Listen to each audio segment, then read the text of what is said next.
غدیر کا خطبہ۔ غدیر خم میں داخل ہونا۔ غدیر کا عظیم کاروان جمعرات کے دن عازم سفر ہوا۔ حاجیوں کا بہت بڑا سمندر، تقریباً 1,20,000 لوگ آن حضرت صلی اللہ علیہ وآلہ وسلم کے ساتھ 5 روزہ سفر غدیر خم تک کے لیے چل پڑا، یہاں تک کہ مکہ کے 5,000 اور یمن کے 12,000 حاجی بھی اپنا معمول کا راستہ چھوڑ کر غدیر کی اس پرشکوہ تقریب میں شرکت کے لیے آن حضرت صلی اللہ علیہ وآلہ وسلم کے ساتھ چل پڑے۔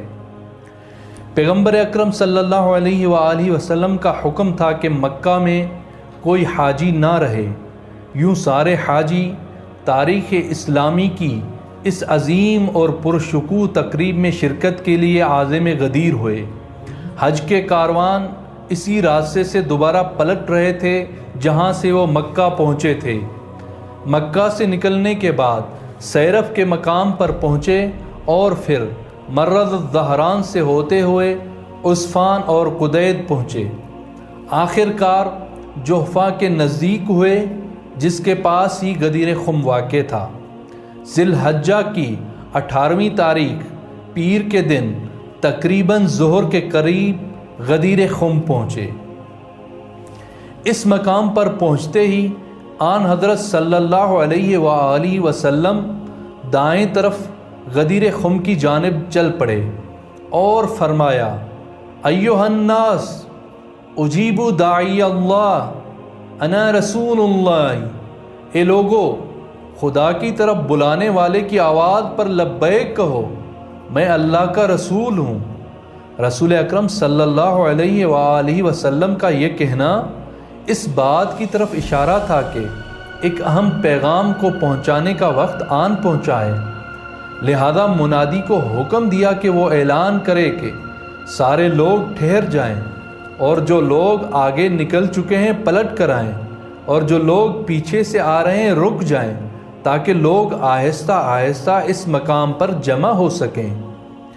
اسی طرح پیغمبر اکرم صلی اللہ علیہ وآلہ وسلم نے حکم دیا، کوئی بھی پرانے درختوں کے نیچے نہ بیٹھے اور اس جگہ کو منبر سجانے کے لیے خالی چھوڑ دیا جائے۔ آن حضرت صلی اللہ علیہ وآلہ وسلم کے حکم کے فوراً بعد ساری سواریاں رک گئیں۔ وہ جو آگے نکل چکے تھے واپس آ گئے اور سارے کے سارے غدیر خم کے مقام پر اپنی سواریوں سے اتر گئے۔ ہر کسی نے اپنے لیے کوئی جگہ ڈھونڈ لی اور 3 دن کے قیام کے لیے خیمے نصب کیے اور استراحت کرنے لگے۔ غدیر کا صحرا پہلی مرتبہ ایک عظیم اجتماع کی میزبانی کر رہا تھا۔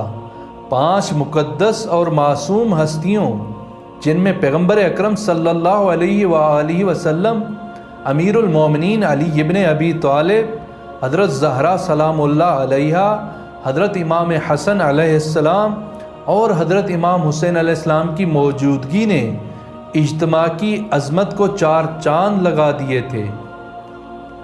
تاریخ انسانیت کے اس عظیم اور پرشکوہ تقریب کا ایک حیرت انگیز پہلو یہ بھی تھا کہ اس میں مرد، عورت، بوڑھے جوان، قبائلی شہری اور ایمان کے مختلف درجات پر فائز لوگ پیغمبر اکرم صلی اللہ علیہ وآلہ وسلم کے حضور زانو ادب تہ کیے ہوئے تھے۔ گرمی کی تپش اور سورج کی تمازغ اس قدر زیادہ تھی کہ لوگوں نے اس سے بچنے کے لیے اپنی عبا کے ایک سرے کو سر پر ڈال رکھا تھا اور دوسرے سرے کو پاؤں کے نیچے رکھا تھا، حتیٰ بعد حضرات نے گرمی کی شدت کی وجہ سے اپنے پاؤں کو عبا سے ڈھانپ رکھا تھا۔